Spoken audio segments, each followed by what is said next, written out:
Hello, everybody, and welcome back to Talking About Birds, the only podcast that, like Ryan Valade, will quickly be forgotten by Cardinal fans. My name is Nate Heininger, and I am joined by my co-host, Ben Saborka. Hey, Nate H. If you have an idea for the opening bit, text or leave us a voicemail at 848-48-BIRDS. Hambone, how you doing? We are it's getting hot here in St. Louis where the summer heat is coming. We're almost at the solstice. How you doing? Yeah, it's lovely out here in Colorado. We're sitting in the middle of the 60s. We have a nice cool breeze coming in, and the weather is just fine. Wow. Weather. We love a podcast about local weather, don't we, folks? Especially a time-stamped local weather chat. There's nothing more enthralling than that. The weather right now.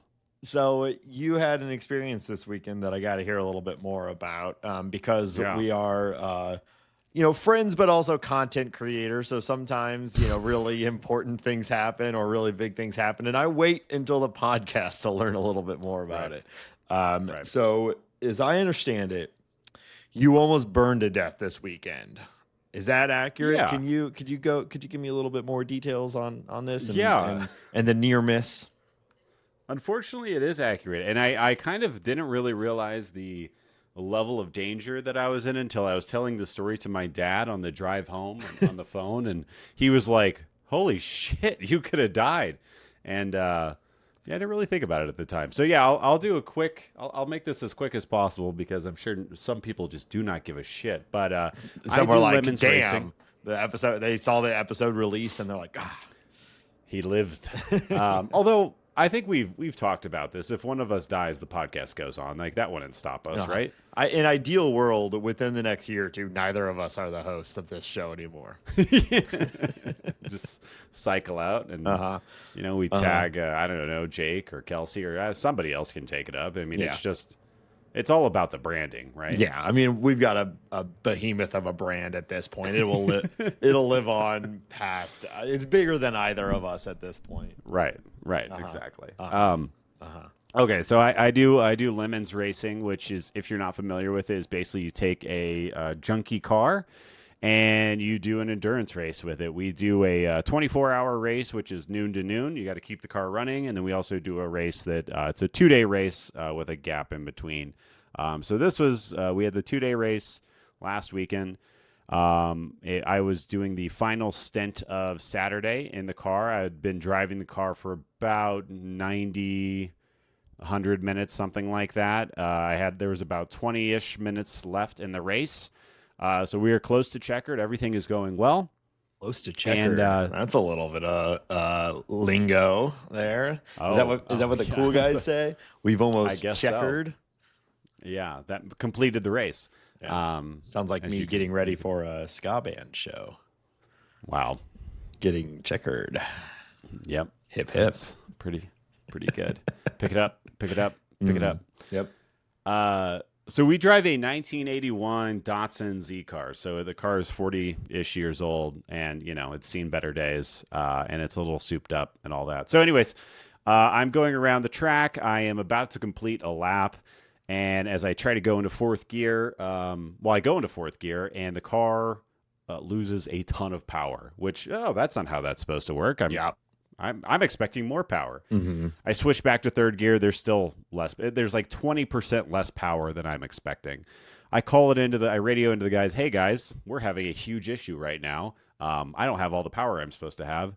I'm going to come in as soon as I can. So this is at the beginning of the lap. The lap is about 2.5 miles long. It takes about 2 minutes, 30 seconds ish to get around the track. 2 minutes go by. The car's limping along, like I said, with that reduction in power. And I think it's the second to last turn to get off the track and go into the pit lane and be rescued by my team. And I lose all power. And I kind of hear a kunk, kunk, bang. And good sound to hear. Good sound. You want to hear that when you're driving a race car. And the motor, the RPMs go to 8,000 and then to 0.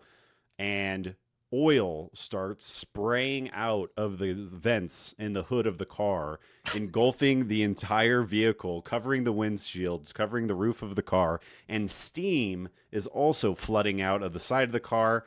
Initially, I think that steam is smoke. I can tell that the oil is covering the car. Oil is extremely flammable. So I'm essentially just sitting in the car, strapped in with my 5-point harness, Hans device. You are strapped into these cars, waiting for the fire to start. Because there's a very strict rule of if your car is on fire, you can get out of the car. But if the car is not on fire, you stay in the car because it's very dangerous to get outside of your car on an active racetrack, as you can assume. So I'm basically just sitting there calling into my team like, hey, guys, car's dead, waiting to see if it's going to catch on fire or not. It takes about. I get that rule. I totally understand that rule because you don't want to go out onto a road where there are cars going 60, 100 miles per hour. But also, it seems like waiting till it's on fire is like too late. Like there's got to be a middle ground. Like I feel like what you're saying right now, oil everywhere, steam, maybe smoke pouring out. That seems like enough evidence to get out of the car to me. Yeah. So, and to be clear, I'm wearing like a fire suit, a fire helmet, a sock over my head. I'm wearing the shoe. Everything is flame retardant. So I am relatively safe-ish, Sure. I think they say those suits buy you like 2 or 3 minutes or something like that. Like you have to take them off. And then you get to walk around like every movie where they hire a guy to be on fire, which is not how I think a real human would respond to being entirely engrossed in flames, where you sort of like walk slowly with your arms up and out, as safely as possible with a guy with a fire extinguisher right up. We also have fire suppression systems in the car that I could pull. There are levers to pull, but obviously it was a scary situation. And I think again, like in the moment I was scared, and then like now sitting and telling you the story, I'm like, I should have been more scared because I was sitting in. Well, it's where your training kicks in, right? That's where the training kicks in. You're locked in that moment. You're like, time to be engulfed in flames, and this is it. Honestly, take me, Hamburglar.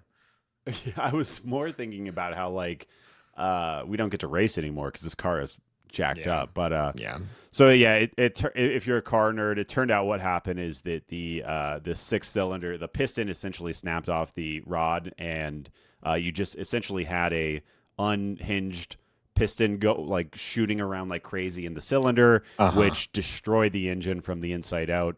And then that failure of that cylinder caused a backup in the oil system, and it found a way to explode. So it found a seal, broke that seal, and shot oil everywhere. And the car's dead now. Damn. So that's just it then, right? You're just like game over for that race. You're getting last place, or maybe some people their car blew up sooner. I mean, we got 55th place, Nate. So out of I think it was 73 entrants. Oh, damn. Okay. So just making it almost to the end of day one still had you better. I guess that's part of the game, right? Because the inherent exactly. There was one car that it's shitty cars. Right. The whole point is obviously you don't want your engine to explode and your car to essentially be totaled. But the whole point is your car's going to overheat, or you're going to have to wrench on the car at some point. Yeah. There was one team whose car they traveled from a faraway place, but their car never even got on track. So, obviously that's not the goal, but that is kind of part of the game of the whole thing. Okay. Well, I guess I'm glad you're okay. You guess? That sounds pretty terrifying, frankly, although I understand in the moment there's a lot of competing interests. But I've never had anything near this, although I do think about I think we're the one who ended up picking me up from this because we were going on a weekend trip. But my old Jeep Cherokee blew a head gasket on the highway. I remember that. Yeah. Yes. And so I especially I'm more understanding of how cars work now. But then I really had no idea. So I'm driving, and similar experience, just lose all power, and what I thought was smoke starts billowing out of under my hood on the highway. So I pull over. I don't know what's going on. So I just got off on the shoulder, grabbed my bag, which was in the passenger seat, my phone, opened the door, and just ran down the side of the highway like 100 yards because I thought my Jeep was about to explode and I didn't want to be anywhere near it. Now I know that it was steam and it was totally, it was very unlikely to explode, but I wasn't sure and I didn't want to be near it when it exploded. Absolutely. I mean, even if it's just catching on fire, it's not fun. Those engines get hot as shit. So it's scary situation. Yeah. I remember that though. Yeah. The Jeep died that day. The Jeep did die that day. That was my favorite car. In fact, I still at some point, it was a 96 Jeep Cherokee, and I have considered rebuying basically the same car because I liked it so much. But yeah, it died. His name was Da Buckets. For Da Buckets. It died. Wow.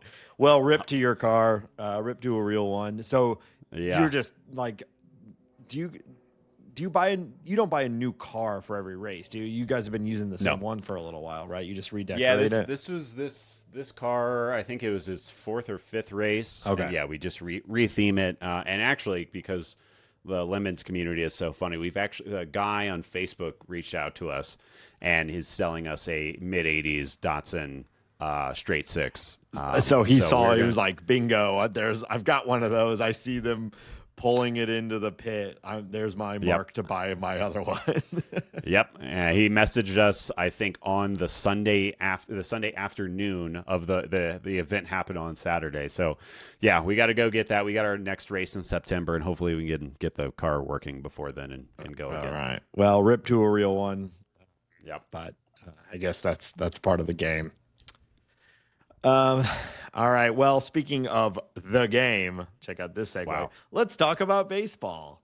Hambone, we've got a little bit of Cardinal news to get into before we start talking about the state of play. I think probably most exciting for us and for this podcast, Jordan Walker was reactivated. I'm trying to think. There's probably few players we've talked about more in the last 2 years than Jordan Walker, and sort of his state, how he's doing on the field, and all that is something we're constantly talking about. And so him hitting the IL right when it seemed like things were coming together was particularly disappointing. But he is back now. Good to see him back in right field.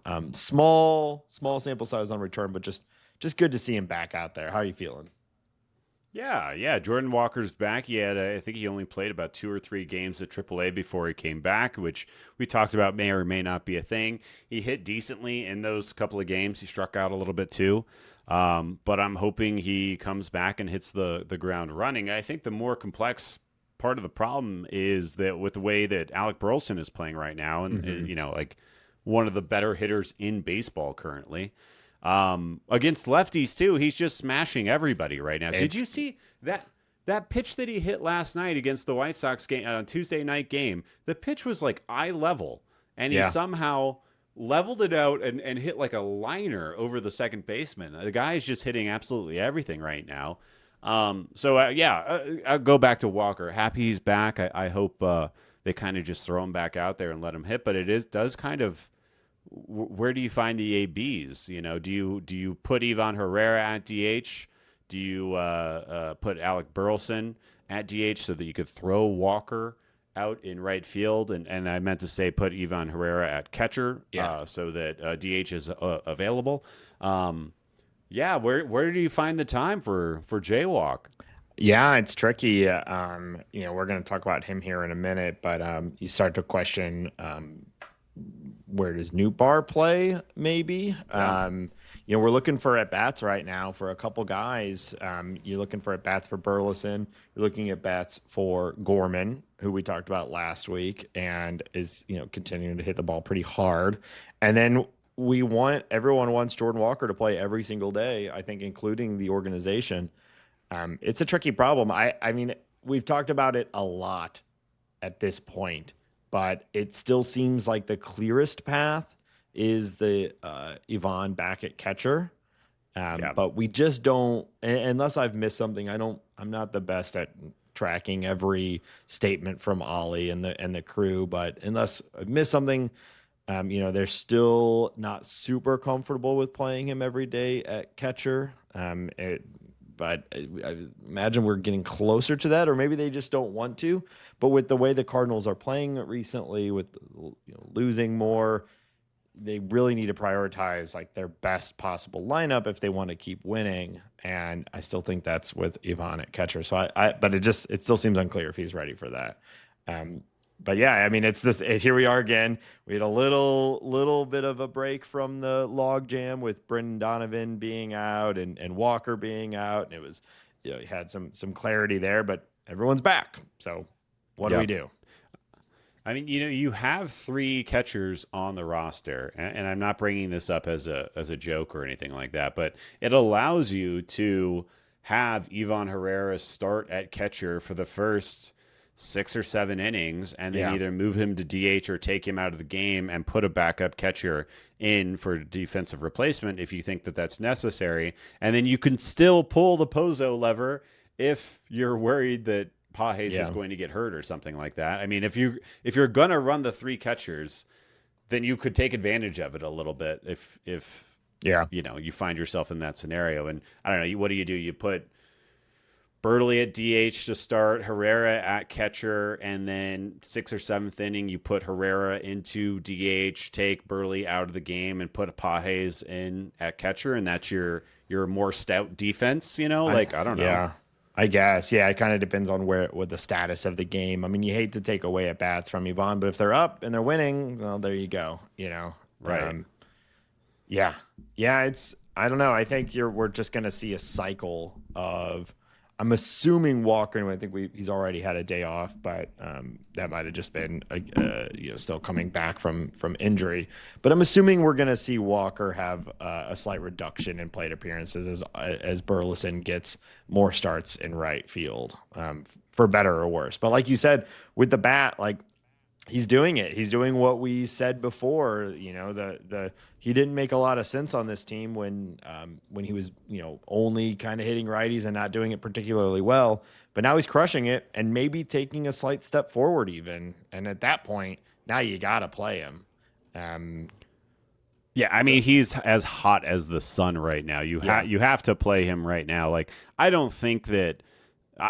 All I want is good things for Alec Burleson. I don't ever want to sound like I'm coming down on him, but I don't think he's going to have a 172 WRC plus, which he is carrying in June right now, for the remainder of the year. Right. He might be a 130, a 135 WRC. He was 125. He was 125 against righties, or was it 125 against the entire for the entire season? I can look it up, but I don't know. Yeah. But yeah, I mean, few people are carrying 172, but he has like the highest batting average in baseball, or at least in the NL, since like May 17th or something like that. And it's not an empty batting average. He's hitting it with some authority. So he seems to have a spot, and it might just be over Jordan Walker, which is rough. But at least for the next 5 weeks, I imagine the Cardinals are going to be doing everything they can to win every game. That equation might change in 5 weeks. But for now, they're trying to win every game. And with that in mind, I think you got to play Burleson, even if that means taking some at bats away from Walker. But I don't know. I'd rather. So I don't know. Yeah, it's tough. We were talking about like the defensive replacement that is, possible with the catching position. Do you, if you have the lead and Burley is out in right field, do you defensive replace him or make a defensive replacement with Jordan Walker over Burley?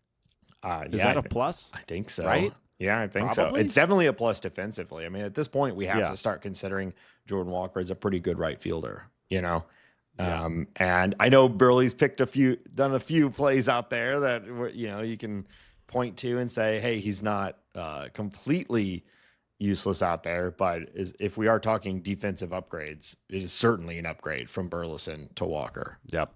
Yeah. So I don't know. Maybe we'll be a little more dynamic with how we deploy the 26-man roster and try to find, because then you bring him in as a defensive replacement. Maybe he gets 1 to 2 at bats at the back end of the game, and you're still getting those Jordan Walker ABs. But that obviously assumes you have the lead and still cutting. You like the matchups, and there's a lot kind of to consider there. Well, if we can skip ahead a little bit, I think it's relevant to the discussion. Is there a path where Nootbaar's losing at bats for sake of Burleson? I mean, I know left is different than right or center, but like if we're just going pure offense Yeah. here, could we do a Burley left field, Scott center, and Walker right field sort of thing? Are we just asking for too much trouble there? I think so. So to let's highlight this. Lars Nootbaar has an 18 WRC plus in the month of June. His last base hit of any kind, was on the 7th of June against the Dodgers. So it's been a while. Hopefully this is out of date by the time this episode comes out and he got a hit against the White Sox tonight, but it's not looking great. He's striking out over 33% of the time.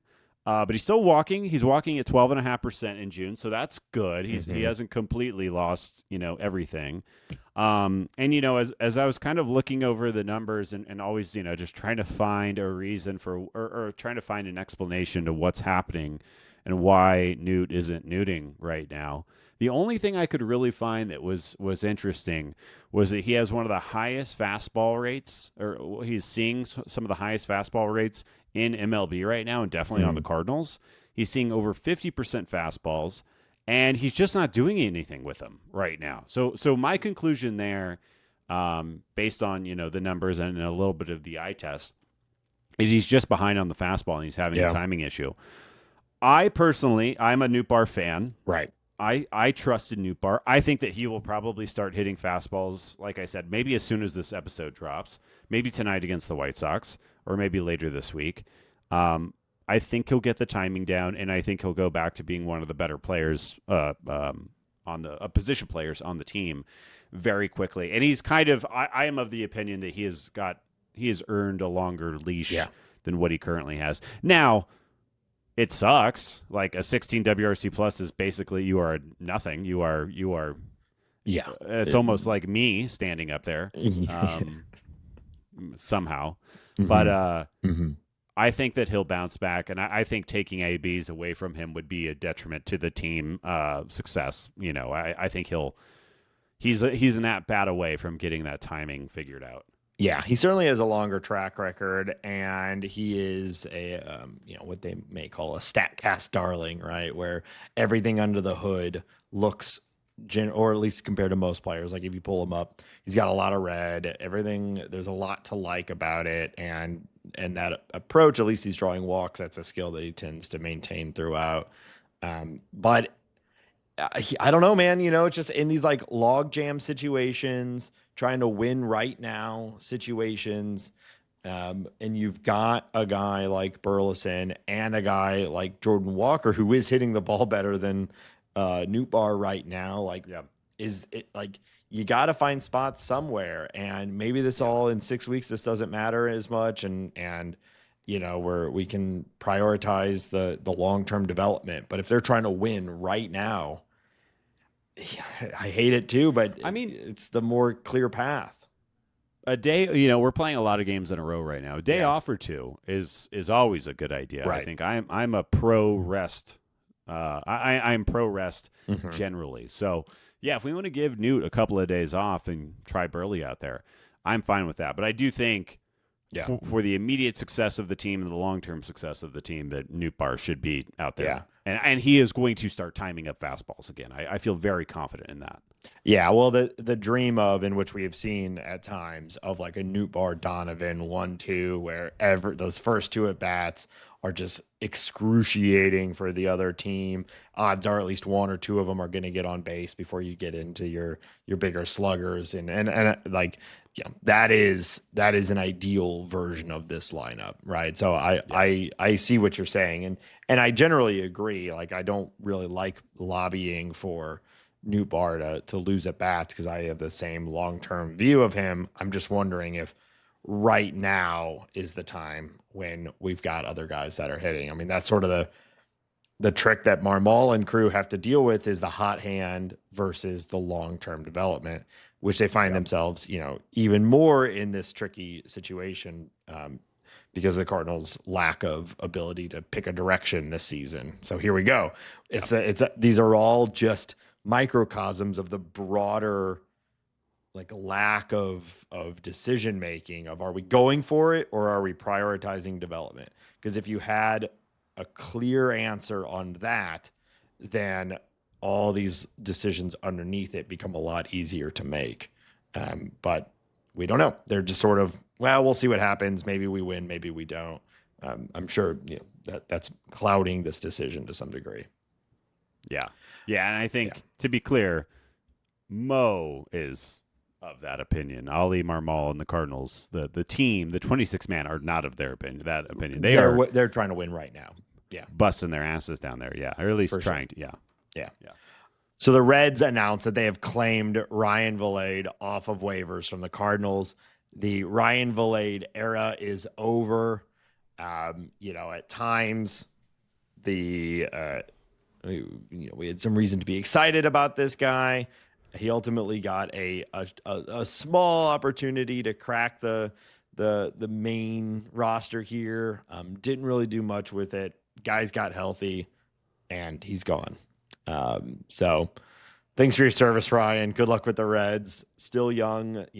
There obviously saw some of the upside down in the minors. But I guess this is it for Ryan Vilade as a Cardinal. 15 plate appearances. It's so funny, you play a couple of months in the minor leagues, you get the call up because you're playing well and there's an opening. You get called up. There's almost no real playing time for you. You're kind of a defensive replacement. You only start a couple of games. And rather than going back down to the minors or some other team claims you and your Cardinals career is just over. It's just done. The transactional nature of guys at this level has got to be, it cannot be fun. It cannot be easy. The emotional roller coaster of like, all right, kid, you're in the majors. Here you go. We need you up here. And then, you barely get you're chance. Gone. Yeah. You don't really get a chance to get comfortable and you're gone. Yeah. You basically have to like crush immediately. And even if he did crush immediately, who knows if he would still even like this, like we saw. So he is still, there's no way he is still off the roster. No matter what he did, he would be off the roster. Yeah. So JC came up and crushed and he's back in the minors. So, it's the logjam that, oh well. So good luck, Ryan, Cardinal legend. I guess we move on. We will miss you. Yeah. All right, Hambone, you were going to call for this last week. We had to cut it for time. I know that sounds crazy. We never cut things for time on this show, but if you remember us talking last week, we had a ton of technical errors and it impacted our recording, so we had to cut some stuff. But we ended up cutting a chance for you to be a little bit of a predictor here. You wanna go over this one a little bit? Andre Granillo, he gets called up, which I was asking for. And the reason I was asking, or was about to ask for this, and I was stifled by my co-host. I was unable to express my opinion. Anyways, he is in AAA. He's been freaking fantastic, Nate. He's got almost 30 innings down there. He is striking out almost 14 humans per 9. He's not really walking anyone. He's got a 1.82 ERA. I mean, did I say walking less than 7% of batters? I mean, everything he's doing down there is fantastic. Fastball slider guy. The slider is plus. So we're loving it. We're very happy to have him up here. Now, since he has had he's appeared in 2 games, he's picked up a couple of innings. We haven't really seen that strikeout thing be a part of his game yet, but he's obviously still getting his feet wet. But I think it's probably likely, this guy continues doing what he's doing in AAA and becomes a really solid part of this bullpen. His fastball sits there 95 plus, and that slider is the slider is the real deal. So happy to have him up here. Happy that the Cardinals are being kind of opportunistic with this part of the roster. I think it always makes sense, and hopefully he stays hot and becomes a guy. Like maybe he's the Ryan Fernandez of 2025. Could be. Those are pretty remarkable AAA numbers, and we've talked about it endlessly. We really highlighted it last week to some degree that the Cardinals need strikeouts, and even though he didn't do it in his first couple innings, it's not uncommon for someone in their big league debut. This is a guy who has wipeout stuff. So yeah, I imagine, the back end of the bullpen, Maton's been incredible. Helsley is Helsley, so he's probably out there regardless of outcomes. And there's been some good performances, but I'd still say it's wide open for many people to establish themselves. You could, if he does anything like what he was doing in the minors, very likely this guy could end up being our 7th, 8th inning guy. Or if there's a couple trades coming up, I don't know. I don't want to get too ahead of myself. He's young, very small sample size, but he's got the stuff that typically does well in the bullpen. And so if he can transfer that to the majors, there's likely ample opportunity in the back end of this bullpen, either today or in the relatively near future. Yep. Yeah, the trading season is open, Nate. It's officially they kicked the doors open. Yeah, we'll talk about it a little bit more later this episode. But yes, the trade season has been made wide open. Although I expect there will still be probably several weeks before anything else really happens. I have lots of opinions on Devers. We'll talk about that. Yeah. All right. So the Cardinals currently stand at 38 and 35. That games above 500 continue to dwindle after a disappointing series against the Brewers. We kind of highlighted that one as a potential to separate themselves a little bit more in the middle of the standings, but also that 4 games in Milwaukee, it's always going to be tough. So still disappointing series. Good start against the White Sox, which you would expect, but they still have 2 games left. So we'll see. I know we want to talk a little bit more about the starting pitching. Hambone, how do you want to talk about this? Well, yeah, I think it's important to talk about the fact that the starting pitching has been the problem over this last 2 weeks-ish of kind of just lesser baseball. And I also think it's worth noting that over this last 2 weeks, there have been 4 losses that were just by 1 run. So yeah, I'm not worried about the team. The team is like any team is going to dip. The Cardinals had a real, they had 7-8 game winning streak a little while ago. They're going to have dips, but I'm still relatively high on this team. I still like the general makeup and what we're getting out of the players. So I want to be very clear with that before moving forward. But over the last 14 games, Cardinal starters have an ERA of 6.08, which is not good, Nathan. Not great. What's fascinating, though, is that they have an FIP, fielding independent pitching, is of 3.76. That's a huge gap. That is a huge gap. That's a 2 1/3 run difference. Mm-hmm. Now, if the Cardinals, the offense has been relatively good over that same time period. Like over the last week, especially, almost every player on the Cardinals, I think, except for Victor Scott, has a WRC plus over 100. And Nootbaar, of course. Nootbaar, who hasn't gotten a hit since the 7th. Remember that. And by the way, Scott is showing signs of life, so that is he got a dinger. Good to see.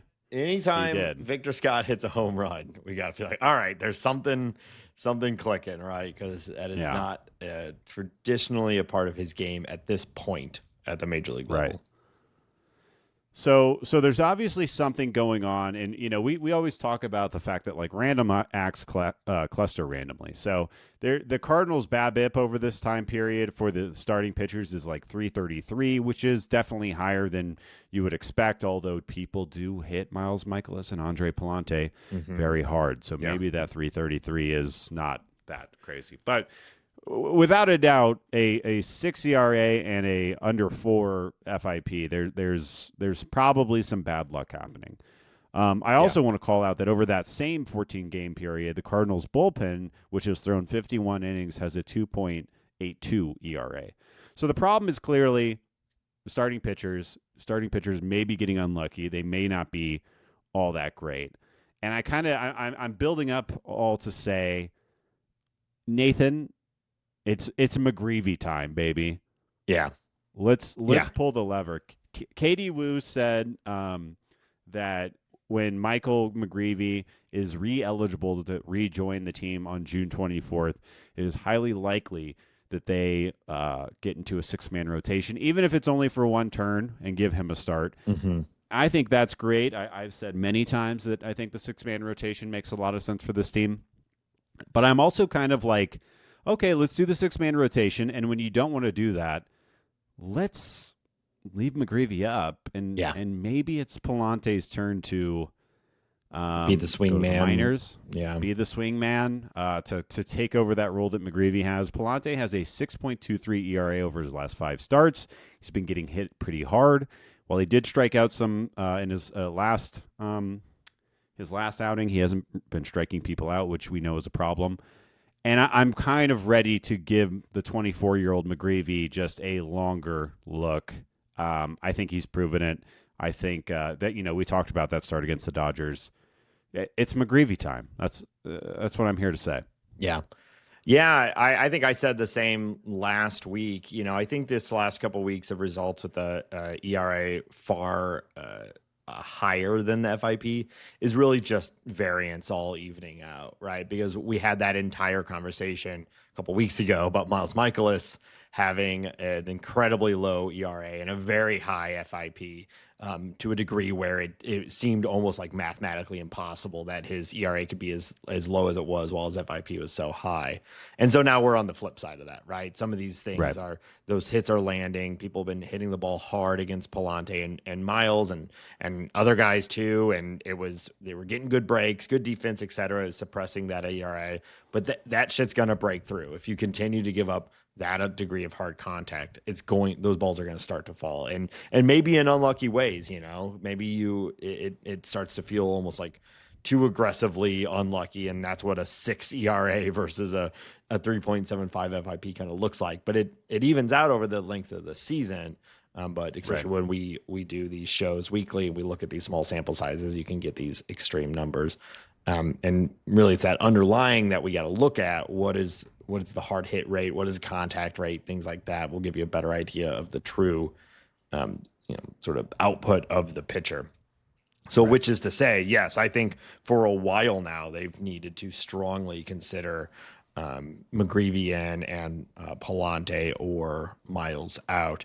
If I were to guess, I would say they will prioritize Pallante being out over Miles Mikolas, just for all the classic, boring, annoying reasons, veteran status, leadership, contract, dollars, all that stuff. Cowboying up. And there is also some, cowboying up, eating lizards, etc. Cowabunga dude, tubular. Miles has a under 4 FIP right now. Well, so I was also going to say is that you have like Pallante's pitched out of the bullpen recently. He's done it before. You have longer term control, so maybe bouncing him around a little bit will be okay. Whereas Miles, he's easy. We've hated on him and for a lot of reasons, but at the end of the day, like, he's really doing what he's done for years now. It's all kind of the same thing, right? He had a crazy period of really good luck. Maybe some of that luck is regressing. But it's just sort of the Miles Mikolas experience, and I think we're just going to have to deal with it for another 3.5 months. And I'm kind of, and unless something crazy happens and he gives up 4 games in a row of just totally trash results, I think we just have to deal with it. And I'm kind of done just talking about what to do with Miles Mikolas because I think that decision has been made. So I think Pallante probably makes the most sense, and let's get McGreevy in there. Yeah, it's McGreevy time. Yeah. I want to make a prediction, Nathan, about our pitching staff. So we all know Quinn Mathews. He's back in the cut. Mm-hmm. He's pitching once a week down in AAA. He is starting to get back going. He had his last start wasn't fantastic. Only went 3 innings. He walked a bunch of guys. He also struck out a bunch of guys. But it's starting to get going. He's getting healthy. He's getting back into the swing of things. I'm saying right now that Quinn Mathews is going to make his MLB debut in the middle of July.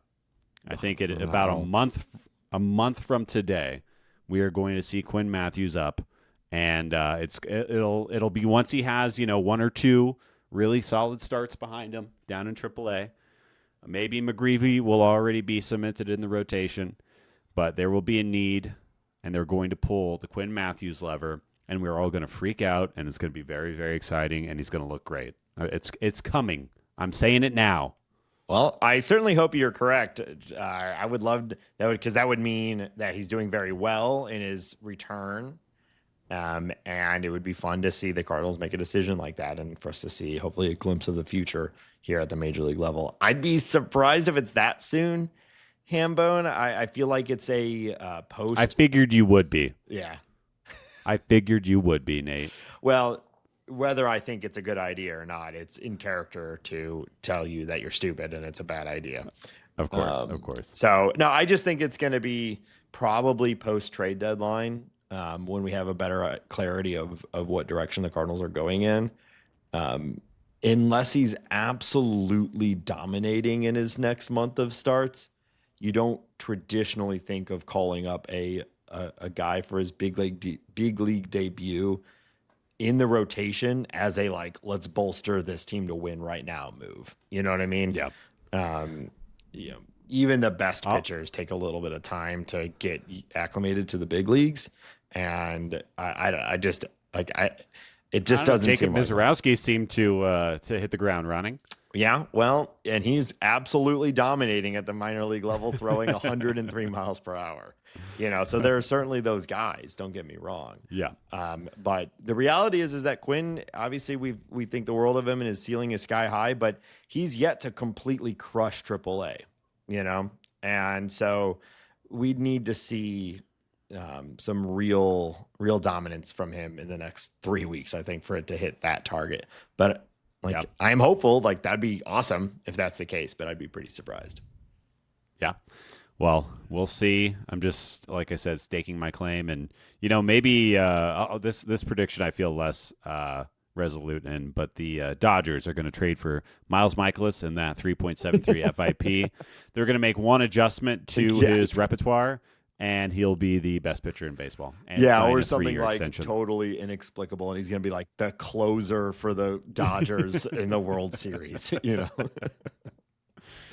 Yeah. Hey, while we're on the subject of pitching prospects coming back, it was announced yesterday that Tink Hence is done with his. They've done a very long rehab for him. When you're in the minors, what's the real difference between an extended rehab and playing in the minor? But they've done a really long rehab, so he's been officially reinstated yesterday, and in a bit of a surprise move, he was reinstated and sent down to Double-A. Where he dominated last year. There was some surprise in this. Everyone sort of assumed he'd go back to AAA. I think this is likely just it's all part of the rehab. Get him back to where he's been comfortable, where he's dominated before, and I imagine he'll be back at AAA sooner rather than later. This may even be a planned thing where he gets 1 start, 2 starts at Double-A before going back to the AAA rotation. I don't know. Either way, it's good to see him officially reinstated and throwing, professional baseball again. I'm very torn on what there's some crunch going on too. Quinn Mathews, Ian Bedell, Gordon Graceffo, Michael McGreevy. There's a lot of other names, and I think obviously it matters who you're facing, but pitching is it's does the fastball look really good? Well, the fastball is really good. That's going to play. We have such good numbers on these things that I don't know if the assignment is that meaningful.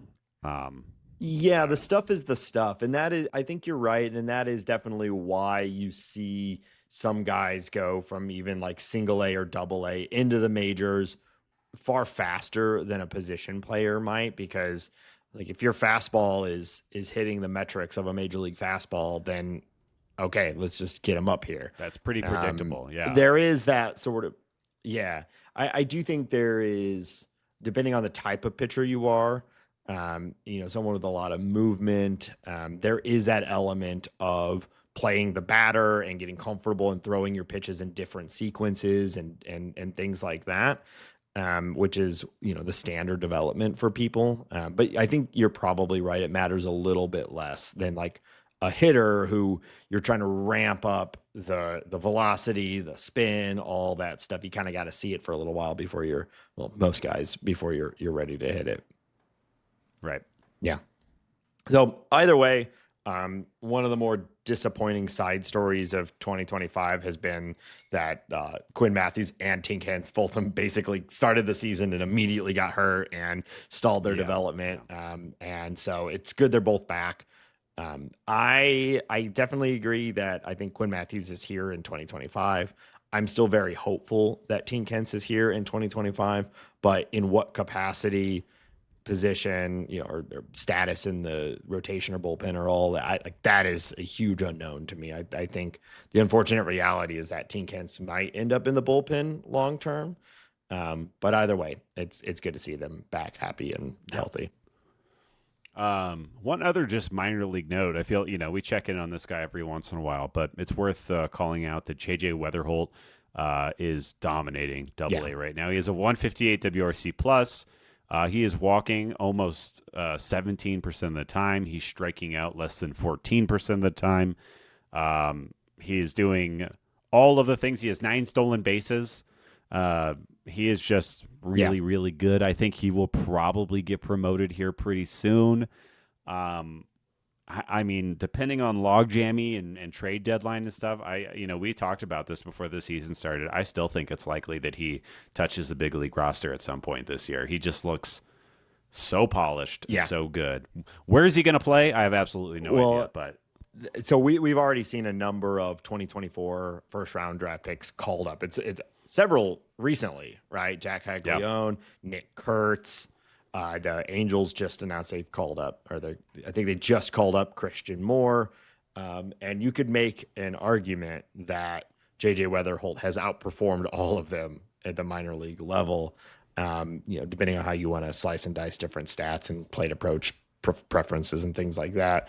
But the difference between the Cardinals and like the Angels and the Royals, and the Athletics even, there's really just no place to put Weatherholt in a consistent. He would just slot right into the same logjam we spent the first 15 minutes of the show talking about. So this is a good problem to have, but it is a problem. And I imagine, again, I see a potential future where, depending on what this team looks like in 6 weeks, the trade deadline could be the make room for JJ Weatherholt story. You know what I mean? And that will be exciting in its own right, but that likely means, we're doing other things to set up for 2026 and beyond. I don't know. It's going to be interesting. Gorman's hot right now. Do you move Gorman and make room for Weatherholt? And is Nolan Arenado on the trade block? Does he agree to something? There's a lot to talk about. Yeah. Moving 2 Nolans in the same trade deadline would be scary, though. I don't know if I feel great about that. Yeah. But I mean, if it's an interesting problem. I guess JJ could probably learn the outfield, but his ideal situation is somewhere in the middle of the infield. So you've got Brendan Donovan or Nolan Gorman, Mason Wynn, and then Arenado. I guess if you can move Arenado, then Gorman could play third, which we've seen a little bit of, but you still don't have a spot for Weatherholt then. So I don't know. It's an interesting problem, but it's a good problem to have. It's really it is. JJ was an incredibly exciting draft pick, and the fact that he's living up to expectations, if not exceeding it, is a ton of fun. And I'm continuously excited about the 5th pick the Cardinals are about to have in the draft. Yeah, I just, and we'll talk more about the trade deadline, I guess, and we'll highlight some people we think the Cardinals should target or how they should handle it. I just really, really want the Cardinals to somehow turn a batch of these younger guys who maybe other teams can dream on into a controlled major league starting pitcher. I think that they can do it. I'm not talking about the fleece job. I'm not saying you package a couple of guys to get an ace and you trick some team. But I think going out and finding somebody with control, it should be doable, and I think we can do it. And I want this to be the stinking off season that they, or the trade deadline that they do it. Yeah, I agree. Seems like they absolutely have to, or we're getting to the point where you're wasting value and you're wasting, surplus, right? So yeah, because you never know. You never know. So what about Jose Soriano, Nate? I like Soriano, and I wonder if he was in an organization that had a degree of aptitude towards anything. I don't want to give the Cardinals too much credit, but where he is right now, they're a better organization than the Angels. I think we can say that with some confidence. And I have some belief in the new pitching coordination and just the I'm riding the hope and positive train about the future of the Cardinals from a developmental standpoint with all the new hires that they've made. So maybe Soriano can finally, because he's one of those guys, that like he looks like he could be a 250 strikeout season, crush, but it's so inconsistent. The stuff is there though. Yeah. That's an interesting one. That's an interesting time. Right. But he's probably we'll keep talking about it. A couple years of control left, probably 2, maybe. I think he has three or 4 years remaining. Okay. Yeah. Okay.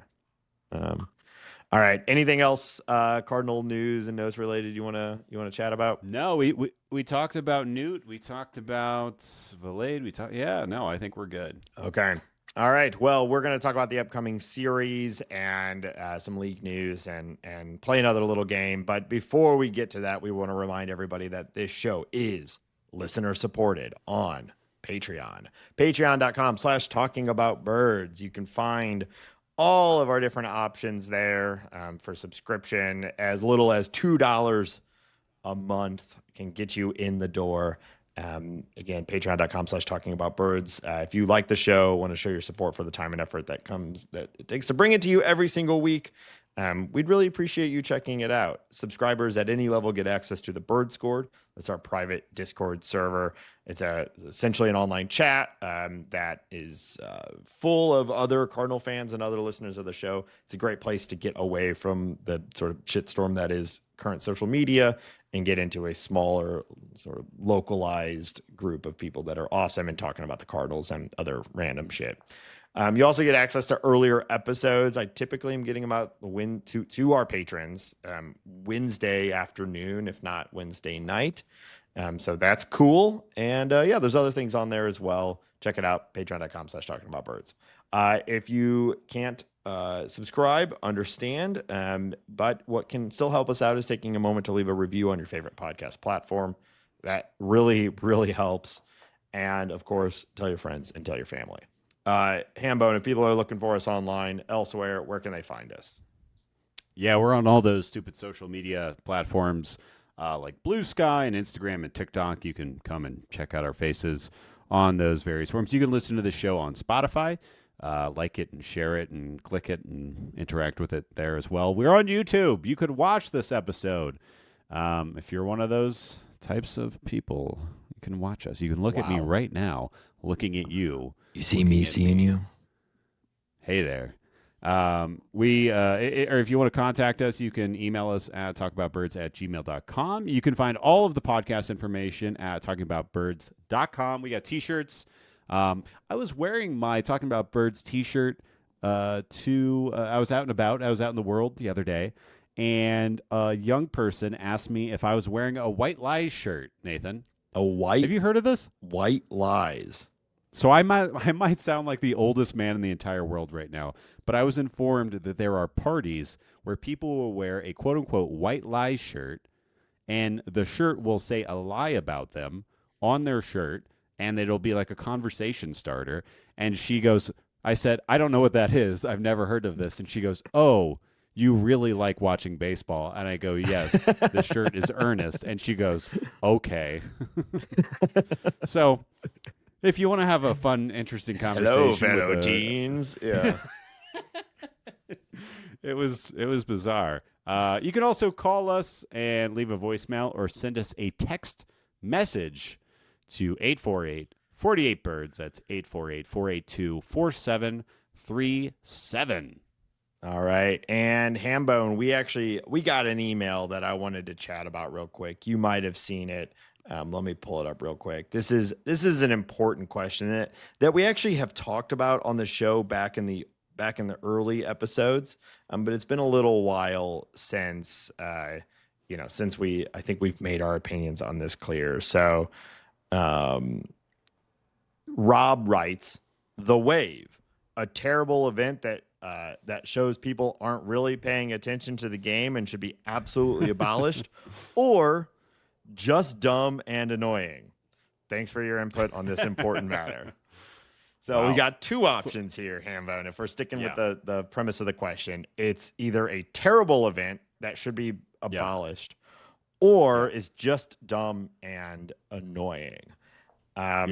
So side plug for talkingaboutbirds.com, we have shirts that say, "I do the wave," and "I don't do the wave." So make your choice clear with this awesome t-shirt on talkingaboutbirds.com.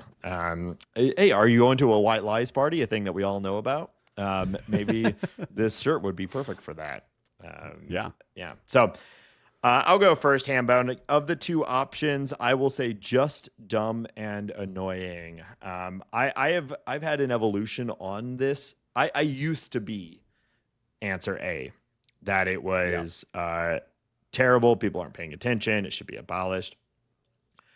I have subscribed pretty heavily to don't yuck someone else's yum. I feel like you yuck my yum quite a bit. Well, you're stupid, and it's so easy. But for the casual fan, for most people out there, I want have fun your way. Ba ba ba ba. I'm loving it. They can do whatever they want. I get it. Again, I used to be this way. Like, we were at for the game we were at with Yamamoto on the mound. Cardinals have 2 on. It's a tie game. It's an incredibly tense moment in the game. And of course, that's when the wave starts. The wave starts going around in like the 8th inning at like a peak intensity of the game. And that's not my way of having fun at a baseball game. But for a lot of people, that is their way of having fun. That is like, it's peak energy in the game, and they just want to stand up and fling their hands into the air. And it might make it a little bit more annoying for me to watch, but whatever. They're having fun. I want people having fun at the ball game. So that's kind of how I feel about it. How do you feel? Yeah, I think they should ban it. There should be a law. Here's what it really, really, really comes down to. The core of this is I don't like being told what to do. And I feel like a wave is, and it's all started, 99% of these waves are started by the drunkest guy in the bleachers. Yes. And shout out to that guy, because we all need him, right? We love him, don't we? Sure. But it's essentially through a stream of events and like a waterfall of actions by others is a drunk guy in the bleachers telling me what to do. And that is to stand up at a prescribed time every minute and a half or so. So boom, right there, I hate it. Like, based on that alone, I hate it. So yeah, throw that guy in jail most of the time. Sometimes it's fun. In a blowout, it's fun if the game's not really meaning anything. But I think the other thing that pisses me off about it is the timing rarely makes sense. Like, especially at the Rockies games where the Rockies are either getting their asses handed to them or whatever might be happening, somebody will start a wave just because they want to do a wave because they're the drunkest guy in the bleachers. Yeah. So if it was to initiate a rally, which I think is kind of what the wave is there for, I'm a little more onto that, but the timing is usually bad. And then also whether, because if I'm in a moderately okay mood, I will do this. I won't stand up. I'll just wave my hands up. Wow. But I'm trying to watch this game pitch to pitch. I'm locked in. I'm having fun, enjoying the spectacle of baseball in front of me, and I find it extremely distracting. And I know that's a very grouch-ass answer, but I feel that in my heart. You're a mean one. I truly believe that. Mr. Grinch. Yeah. See, I would think, because I know what you mean. You hate being told what to do. But you're also it's not enforced. So I would think you would find some joy in being grumpy old Ben and being like, no, I'm not going to do it. which is how you speak. Still in takes public away settings. from my view. Yeah. It still takes away from my viewing pleasure. So. Okay. Well, so you be purchasing. I do not do the wave. I guess I should say I also am usually not participating, but it just doesn't bug me like it used to. Right. Yeah. No, it's not like I'm sitting there like, ooh, if I find that guy. But it's just like you. Have you been in the section of like the guy trying? We've all. Yeah. It is the most thirsty a person can be. And what makes me even more mad about that guy is when that guy is expressing loudly his displeasure that people are not listening to him. The way that he feels like he is the conductor. And it's usually a guy. I'm painting with a broad brush here, but it's usually a man that's doing this. And he'll be like, come on, I counted to 3. What are you guys doing? It's like, I paid to watch Ryan McMahon strike out 3 times. I did not pay to watch. He's been on a bit of a heater right now. He hits the ball hard. I like Ryan McMahon. Yeah. But that's. I'll stop talking about it. But I feel that very strongly. I think there's like a good. I think you could leave sketch out there, still waiting to be written, of like the guy trying to start the wave and it's not working. Because I've been in that room or in that section too, where it's just not working and the guy just won't give it up. Yeah. So, all right. Well, thanks for the question, Rob. If you're out there and you have a question, I gotta calm down. I need a cigarette after that. Jeez. I need to start smoking after that. If you have a question or comment for the show, reach out to us. Talkingaboutbirds.com has links to all of the ways you can contact us. All right, Hambone, the Cardinals finally have a stretch of in-division games. We just had the 4 games against Milwaukee, and coming up, we have 3 against the Reds, and then 4 in St. Louis against your Chicago Cubs. Let's start with the Reds.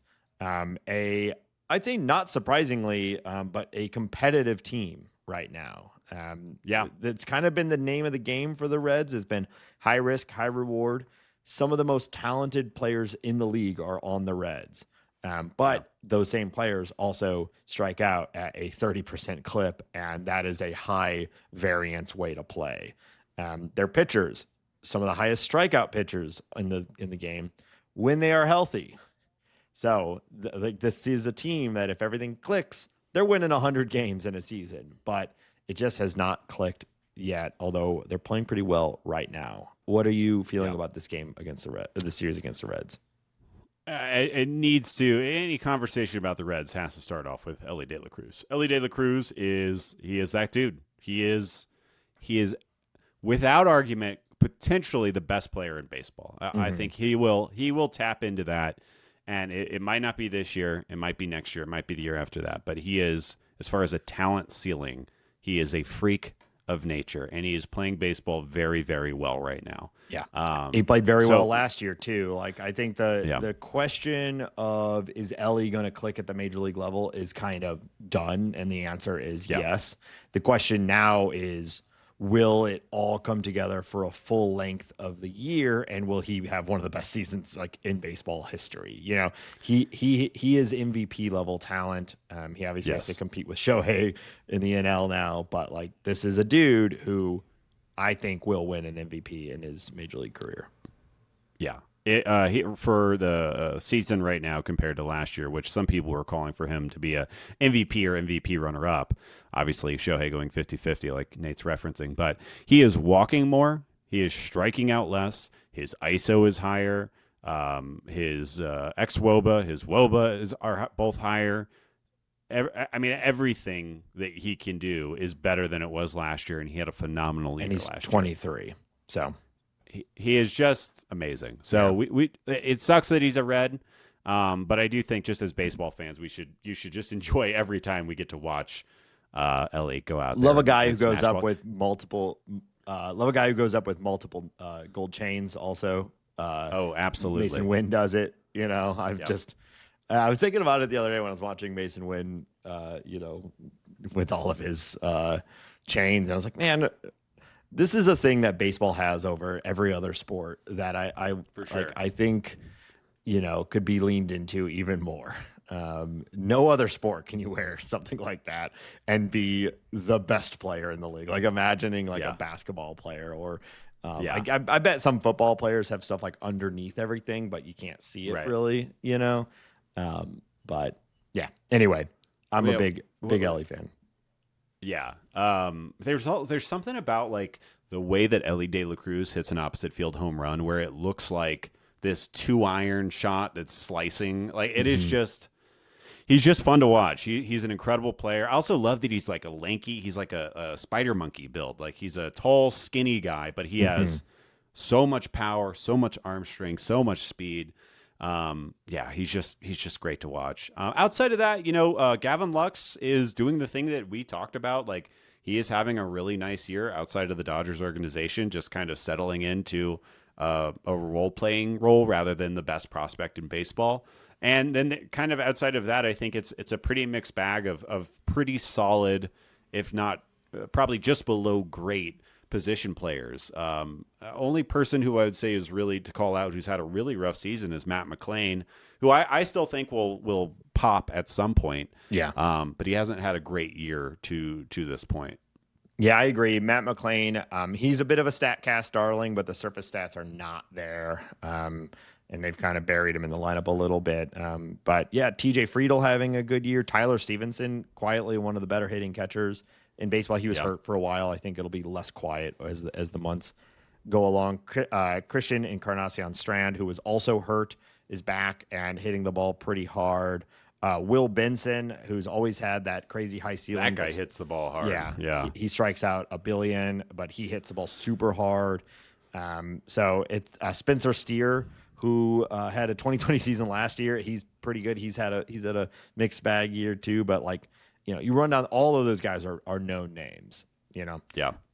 So where it starts to get a little tricky for them, and one of the reasons that they are where they are, which is right around where the Cardinals are in the standings, is the starting pitching. They have Hunter Green, who is one of the best pitchers in baseball, but he's hurt again. So outside of that, Andrew Abbott is having a bit of a breakout year. I don't know how much you've paid attention to him, but he's looking very, very good. Nick Lodolo is healthy. Strikeouts are down. Maybe that's part of him trying to stay healthy, but he's healthy and having a pretty good year. And then Nick Martinez, Brady Singer, and Wade Miley. So that's where you beat them. You beat them there, and you beat them in the bullpen. Although Emilio Pagan has sort of settled that a little bit for them, but you got to beat them on. You got to out hit them basically. Yeah. Which the Cardinals can do. Yeah. Have you seen the recent Wade Miley controversy? It rings a. I know I saw his name around. He's being accused of introducing the drugs to Tyler Skaggs. In that whole Angel scandal. Obviously, very dark story, but I'm curious to see what happens there. I wonder how much longer Wade Miley is going to be in the big leagues. But it's crazy. And I think it's good, but it's crazy the long tail on the Tyler Skaggs situation. The fact that there is still now a Major League Baseball player is being implicated in it. Was unexpected. Yeah. I mean, these drugs need to be out of baseball. I think this is way more dangerous than a steroid issue that we had, is these pain pills. But yeah. Anyways, let's talk about the Cubs. Yeah. All right. So I don't know, Ben, are the Cubs the best team in the NL? Because no, they're not. I'm not going to admit it, even if they are. But I really do not think they are the best team in the AL. I think that they do have a 1, 2, 3, or I guess a 2, 3, 4 of Kyle Tucker, Seiya Suzuki, and PCA, who are really, really looking like a formidable team right now. I just don't believe in the pitching enough for me to fully say that they are that good. But their position player group is really, really good. They are a really stout defensive bunch, which is annoying because they are also hitting so well right now. They have one of the better offenses in baseball. But I just don't believe that Matthew Boyd and Ben Brown and Jamison Taillon are really those guys don't scare me. I'm not, I just don't believe it. they're having some good luck right now, but I refuse to believe it. How about that? I think you might need to start accepting that Ben Brown is good. I think he's pretty good. Boyd, we'll see. Hambone, they have the best run differential in baseball. I know. I hate it too, but they are a legitimately good team. I'm looking at it now. They have a run differential of 107. The Cardinals at 28, by the way. The Reds at 42. The second high, like the Dodgers only have a 76. The Yankees are second highest with 98. So, they're pretty good. It is definitely PCA is hitting like a star. He looks like a star. But it is definitely a story of an entire team just it's kind of the way the Cardinals have done it in years past, where it's just like there's nobody on the team that is maybe an MVP contender, but there's also like not any real weaknesses on the team. I mean, PCA is an MVP contender right now. I agree with you. He's definitely like in the top 5, but he's not. It's not like hitting like Ohtani or something like that who is going to win it. But you know what I mean. Like don't get me wrong. They have you have to have really good players to have this degree of success. But it's more like they just kind of do everything pretty good, even when their bullpen is struggling, which is how it's been for a lot of the years. They just keep finding other guys who come up and have pretty good success. Is it sustainable? I don't know. I think you're right that the pitching is the bigger question mark. But I do think there's some guys that are pretty good on there that are in the process of breaking out. So it's going to be tough, but it's 4 at home. And the reality is if the Cardinals want to win this division, they got to do really well in this series and every series against the Cubs, because the Cubs are kind of crushing right now. So this is your best shot to make up some of the 7 games that they are now behind the Cubs. Yeah. I mean, I don't have anything to add to that. It's going to be tough though. I mean, this we just talked about the Cardinals starting rotation has a 6+ ERA right now. We've talked about how good the Cubbies offense is. Talked about how good their defense is and their pitching is fine enough. So it's going to be really tough. If you split this series, you have to be really happy about that. Yeah, I agree. So let's see. What are the projected pitching matchups here? It looks like we should see Tyon, Cade Horton, a prospect, a young guy of theirs who a lot of people like, Matthew Boyd, and then projected Shohei Ohtani should be coming back from the IL for this start. Right. Although that's always, you can never know for sure kind of until the day if a guy's coming off the IL to start or not. Imanaga is very good. He's a very, very good pitcher. So he's been out for like 2 months. So they're getting him back. I'm not trying to be too doom and gloom here because, I think the Cardinals can beat the Cubs. But they're really clicking right now. This is a really good team. It's a good team playing well. I cannot argue that, but I'm not admitting defeat. It's never. I don't know. Never. Yeah. And it's at home. Which is it's a slight advantage. Going into Wrigley is always tough. Hopefully Cardinals fans show up and we have a lot of fun. Cardinals are playing a lot better at home than on the road too. So, I think a split would be, you'd be happy about it. Obviously we would like more. So should be a fun series. It's always fun. I like baseball, especially as a Cardinal fan, is more fun when the Cubs are good. And this is the best Cubs team we've seen for a few years now. Yeah. All right. Well, let's get into some league news. All right. Well, we got a big one, Nate. And I got a lot of thoughts on this. I won't belabor him too much because it has nothing to do with the Cardinals. But Rafi Devers has been traded to your San Francisco Giants in exchange for right-hander Jordan Hicks. Remember him? Oh, yeah. Left-hander Kyle Harrison, who's a starting pitcher of some note. Outfield first base prospect James Tibbs, who was drafted, I think, last year. He was their first-round pick pitching last prospect. Yeah, Jose Bayo, who is a very young man.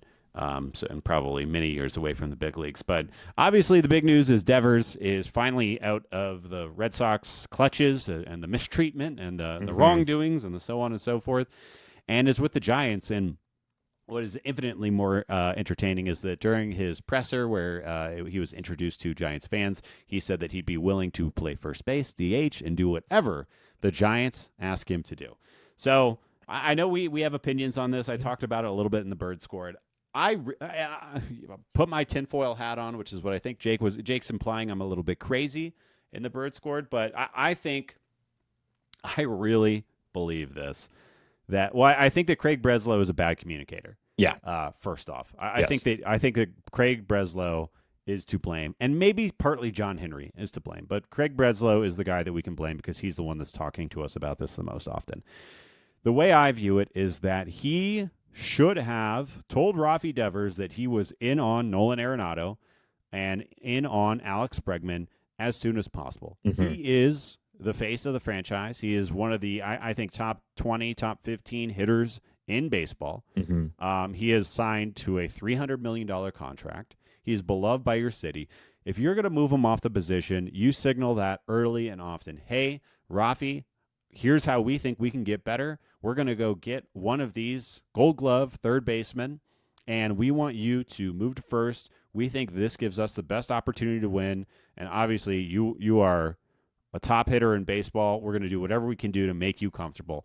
We'll fly you out if you want to start learning first base now. If you want to, let's talk. How does this work best for you? Do you just want to DH? And then when they make that move, he's amped, ready to go, and he's excited to have this great new teammate. And with Tristan Casas, you figure that out. I think they should have traded Tristan Casas, and keep Rafi Devers. But here they are. Then they didn't do that. They said, put your glove away. You're a DH, and you're going to like it. Rafi Devers obviously did not like being told that. Tristan Casas' knee explodes. They need a first baseman. They say, go figure out how to play first base now. In an interview with Rafi Devers, Rafi said, I don't know what problem Craig Breslow has with me. So obviously there is a communication breakdown here. Now, the tinfoil hat part comes in was Craig Breslow, who did not extend Rafi Devers and maybe does not like that big dollar amount and the lack of positional flexibility that Rafi Devers has. Was he just trying to push this guy out, make him unhappy, and then trade him? It seems either Craig Breslow somehow got to where he is while being a Major League Baseball player and an executive and an Ivy League school graduate with also being a terrible communicator, or was he trying to push this guy out of the organization, which he successfully did? Because he said this to the media after the trade was done, he believes that the Red Sox are better today than they were while having Rafi Devers on the team. I call bullshit to that. I think that's very, very silly. I guess I'll leave it there. I'll let you respond to that. But that's kind of where I'm at. I think the Red Sox and Breslow are stupid. Yeah. I think Rafi Devers is good. You should hold on to this player. I think he'll age decently well. He walks and hits the ball hard. One other thing I'll say is the Giants finally get a good bat. Okay, I'll stop there. Yeah, I think I've made my opinion pretty clear. I think Rafi was a big fat diaper baby during this whole thing. But this has worked out pretty well for him. He's been traded to a far, far better organization. I mean, I know the Giants haven't won a ton recently, but they seem to be very well ran. The players like to play for them. And the Red Sox, it's just one shitty decision after another. We saw this with Mookie Betts, with Xander Bogaerts. I know Breslow's the newer GM, but this just continues a track record of being a pretty shitty organization. I'm imagining it's all coming down from John Henry, who seems to be, not the best decision maker in long-term, value of his organization. Despite that, they have an incredibly exciting young group of prospects right now. I think it has also come out that they didn't really shop him around, which is insane. That also speaks to bad decision making from the Reds. They just kind of, I don't know, I guess some sort of personal relationship, or the first guy to pick up the phone and they figured out something. The trade feels pretty reminiscent of the Arenado trade, where everybody immediately is like, oh my God, what a bad deal. Harrison has some upside, but Luke Weaver had some upside. Carson Kelly, like Tibbs was their I first have round some pick. upside. Like, come on. Now. Debatable, but it's a very similar thing. Big fat contract, but very different player, but a similar sort of situation. Big fat contract that they seem to move for no reason. So bad deal for the Red Sox. I have said a lot. We talk about it on the show. I don't think it is optimal for a team to have a DH only. We're seeing that now with the Cardinals. It is not optimal that Ivan can only DH right now from setting your lineup. But if you do have a DH only, it is exactly Rafi Devers who you want. So yes, they are not made better by not having Rafi Devers. That's just coping. So bad deal. Red Sox have a ton of exciting young players. I imagine they're actually probably going to be pretty good in the relative near future, but it's not going to be because of this trade. It's going to be in spite of this trade. I guess this whole thing is over now, though. People are going to be talking about this trade for a long time, but the saga of Devers and the Red Sox and all that is over. You're just putting so much weight on guys who haven't done it yet. Tristan Casas, Roman Anthony, Marcelo Mayer, Cedane Rafaela, Christian Campbell. I get you should be amped about these guys because there's a lot of things to be amped about, and they have the pedigree. But not all those guys are going to work out. And Rafi Devers has worked out. He is that guy. Yeah. If they'd got silly to me, this whole thing would feel a lot different if they'd gotten a good return for it. If they went and got another guy they could plug in right now and say like, hey, he's $30 million cheaper. He's a team player, however they want to spin it. Right. Yeah. It's not exactly the same because of the cost, but look at what the Nationals got for Juan Soto. No one wanted them to trade. Yeah. No fan wanted them to trade him, but they did. And it's worked out splendidly for them. There was a way you do this with Devers. Maybe you eat some of the cost, but you could have certainly absolutely gotten some big time players for Rafael Devers, and maybe Harrison sticks. At one point he was a pretty high end pitching prospect.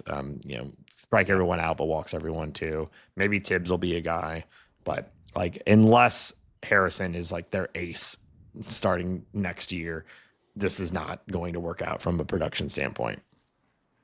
No. All right, let's talk about another trade that happened. We talked about Aaron Civale asking for a trade from the Brewers after the Brewers brought up Jacob Misiorowski. He got his wish. He is now a White Sox. They did a 1-to-1 trade for Aaron Civale for Andrew Vaughn. Two kind of stinkers. Yeah, real monkey's paw, though. I wish to be traded. Okay, how about the White Sox? The good news about this trade is that Civale will get to start. Mm-hmm. So he has his wish, and he could maybe go cash in. And Andrew Vaughn, who has been criticized of golfing over practicing, and there's been some weird background stuff about him. He's a guy that hits the ball hard. Yeah. And he's going to a much more competent organization. So maybe he'll unlock something. Maybe they both will. But yeah, I did think that was funny that Civale's like, let me out of here. And then goes to the White Sox. At least it wasn't the Rockies. True. I'm a little worried about this trade from a Cardinal fan standpoint because I do. Vaughn has been very rough, particularly his surface stats this year. But if you look under the hood just a little bit, he hits the ball hard. He's got a 322 expected WOBA, which above league average, and some of his numbers are better than they've ever been this year. So the Brewers develop players. They've done this before. He was a former high-end prospect. If there's ever a guy that you can see the Brewers kind of working their magic on, it's stupid Andrew Vaughn. So I'm going to be really annoyed when, we go in a month or two and Andrew Vaughn's hitting cleanup for the Brewers behind Churio and Turang and these guys, and he's good. So yeah. I also could see that happening pretty easily, but hopefully it doesn't. All right, last piece of news I wanted to talk about is Shohei Ohtani pitched a big league inning. Only one. It was 28 pitches. I don't know if you saw that article in Fangraphs that was analyzing every single pitch by Ben Clemens. But what we saw, even though it was a little bit, looked really, really good. And I didn't think he'd be starting at all or pitching at all. So kind of fun. Yeah. Yeah, I think we've said it a bunch on this show. I don't really think it's the smartest thing for the Dodgers to have him pitch. That said, you certainly see why. It's like, oh, yeah, he's also like a near Cy Young level pitcher when he can. So I've always said that if they're going to do it, I think having him as relief makes more sense, and having him be a opener or whatever. I guess if you like openers, makes even more sense than him being a reliever at the end of the game, where he might be more tired and maybe more prone for injury or something like that. So having him start as an opener makes the most sense if he's going to be a reliever. We'll see where this goes. I hope he stays healthy, and it'll be an interesting trick for them to manage this. Yeah. All right, that's all I got for league news. Natty H. All right, Hambone, I got a new game for you. Thanks to C70 for reaching out and giving me sort of the inspiration for this game. Apparently this is something that they've played on like The Athletic and things like that. And I've heard of versions of this game too. But I'm calling it Rank Bank. All right. In this, in Rank Bank, I've got a set of things from a category, and you have to rank them. But the trick is, I'm going to tell you how many items from the category there are, and you have to place them in the ranking before you know what the next item is going to be. So I might say there's 5 things. I'll give you the first one. You put it in that slot of 5. And then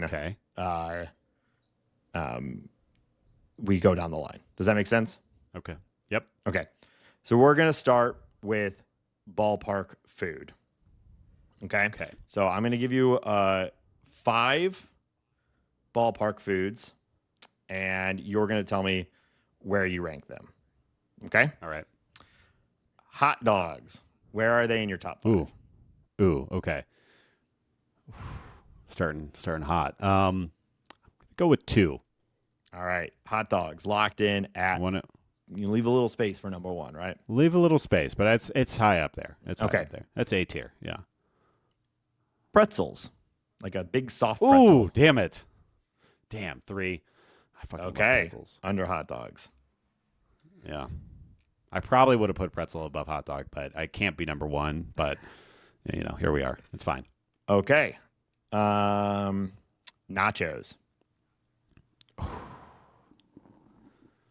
Got to go 1. Yeah.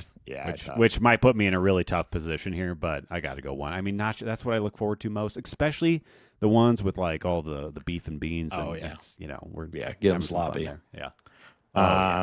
Get that nacho cheese all over. I want to finish my nachos with a fork. Yeah. Get it all over the tray, your pants. Don't talk to me. Stop it. Don't talk to me like that. All right. And as one item, peanuts and Cracker Jacks. Peanuts and Cracker Jacks. 1. That's not my jam. 5. 5. Sorry. Yeah. 5. Okay. Yeah. All right. This might end up working out for you, Hambone. Last item, ice cream spaghetti. Should have saved 1 for that, but 4, I guess. I'm okay with that. I've yet to have it, though. I think we're going to go to a Rockies game this week, and maybe I can report back next episode. All right, so your final rankings are number 1, nachos, number 2, hot dogs, number 3, pretzels, number 4, ice cream spaghetti, and number 5, peanuts and Cracker Jacks. Yeah, I feel pretty good. That's a pretty good ranking. I think I might have done the same, even knowing the whole thing. Yeah. Although I might put ice cream spaghetti after peanuts and Cracker Jacks, because I just never am getting ice cream at a ballpark like that. But the novelty of it, I guess, is fun. Yeah. Here in St. Louis, you get ice cream at the ballpark. It's going to be gone by the time you get to your seat. Shut up. Idiot. All right, Hambone. We're going into second set. This one, I've got 6 for you. Okay. Cardinal fan favorites of the last 20 years. Okay. So you're ranking them for yourself. Yeah. Colton Wong. Ooh. There's six slots. Yeah. I'm going to smack him right in the middle. We're going to start off with a 3 for Wonger. Okay. Lars Nootbaar. Ooh. Shoot. 2 for Newt. Filling up that top spot. These are the hard ones because we like them all. Alan Craig. Alan Craig. Oh, I loved Alan Craig. Caught the last out of the 2011 World Series. I'm going to play it safe, though, and I'm going to give Craigie number 5. Okay. Brendan Ryan. Number 1. Let's go. Okay. That's my guy right there. Yeah. I thought you would like that. However, I love Brendan Ryan. This whole thing is quite Ben coded. Ryan Ludwig. No. Ryan Ludwig would be my actual number 1. Love that man. I remember I remember where I was when I was informed that he was traded. I think I told you he was traded. Yes. Yes. Yeah. You've got 4. I gotta give him 4 and 6. Yeah, I'll give him 4. I'll give him 4. All right, this one works out for you, Hambone, because I was hoping to maybe get you stuck here. Number 6. Yeah. Pete Kozma. Yep. Okay, we're good.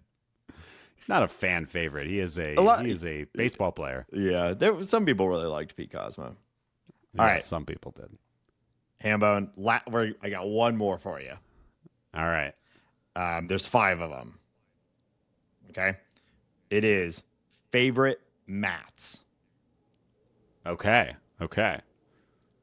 Number 1, Matt Holliday. Matt Holliday is. I'm afraid to say this so early, but I think he's got to be number 1. Okay. He's the best Matt there is. Yeah. I think. All right. Matt Adams. I love a Matt Adams. He never really fully came together, though. Remember that home run against Clayton Kershaw, though? Oh, I sure do. And that hurt Clayton Kershaw's feelings when we showed him the video of it. Mm-hmm. I'll give him number 4 because we got better Matts. Okay. Matt Wieters. Matt Wieters gets number 5. Sorry, Matt. Okay. And Matt Carpenter. There we go. Number 2. That's easy. All right. Matt Holliday, Matt Carpenter. Boom, boom. Let's go. And finally, Matt Heininger, my older brother. Oh, damn it. Sorry, Matt Wieters. I really acted too quickly there. But yeah, I guess he's slotting in now. Slotting in at number 3. So damn, easily my least favorite Matt.